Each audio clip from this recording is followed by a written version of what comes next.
سلام قبول کوي محمد الله خان آفریدی ما او دا ټیم موجود یم په پاک افغان پوله تورخم بارډر باندې. څنګه چې تاسو ته پته ده تورخم ګیټ خو د پرون راسي کولاو شوی دی او په هغې باندې د کم مالبردار ګاډي دي سامانونو والا د هغې تګ راتګ پې باندې کولاو دی. زما نه وروستو چې کومه دا ګیټ تاسو وینئ دې ته نادره وایي په دې باندې به که خیري سباله چې کوم پیدل خلک دي هغوی به هم چې کوم دی په دې باندې تګ راتګ شروع شي. د دې سره سره دا به هم تاسو ته ووایو چې مریضانو ته لکه د مخکې په شان هر ټیم اجازت دی د ګاډو سره سره مریضان چې کوم دی خصوصي سیریس مریضان هغه هر ټیم تللی شي. دا ټیم کې موږ سره په تورخم بارډر کې کسټم کلیرنس ایجنټان هم موجود دي، ډرایوران هم موجود دي او څه مسافر هم راغلي دي چې کم پاتې شوي دي دوی سره به خبرې کوو. زه کندوز ته روان یم، زما نوم سرګل دی. والله سبا یې راغلي ته اوس بارډر بند دی، والله که انتظار ورته ګڼم نوره خلا چې دا اوس به روژې مشکل هم دی چې دا اوس مو پرېږدي ولاړ شو خپل کورو ته نه، والله ډېر مشکلات هم دي.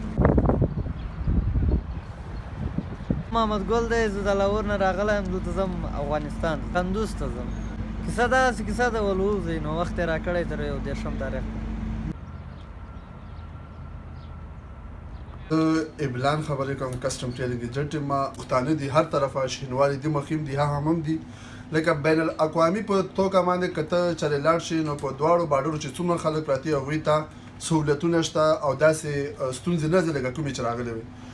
خدا یو که نه چې جرګې چې کوم دغه ځای نه جرګه وه هغوی خو د کوم موجوده چې کوم اف سی والي کمانډر دی هغوی ځکه ډېره شکریه ادا کوو چې هغوی موږ له یو اختیار راکړی و او هغوی سره هم چې کوم اختیار و خو به هر حال جرګې هم پکې خپل کردار ادا کړ او سره چې کوم د سفارتي توګه خلک دي هغوی هم پکې کردار ادا کړ او د بارډر خلاف کړ.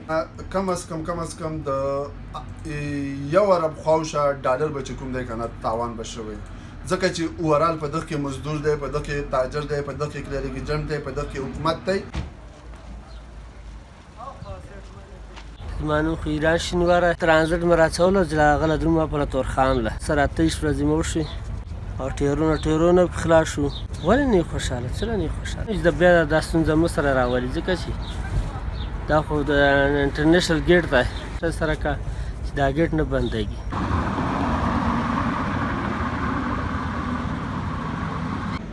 جی څنګه چې تاسو واورېدله د ډرایورانو دغسې د کسټم کلیرنس ایجنټانو تاثرات دوی وایي چې تورخم ګیټ چې کولاو وي نو د دواړو ملکونو په فایده کې دی باید چې کمې مسلې دي دا راسره په مذاکراتو باندې حل کړي.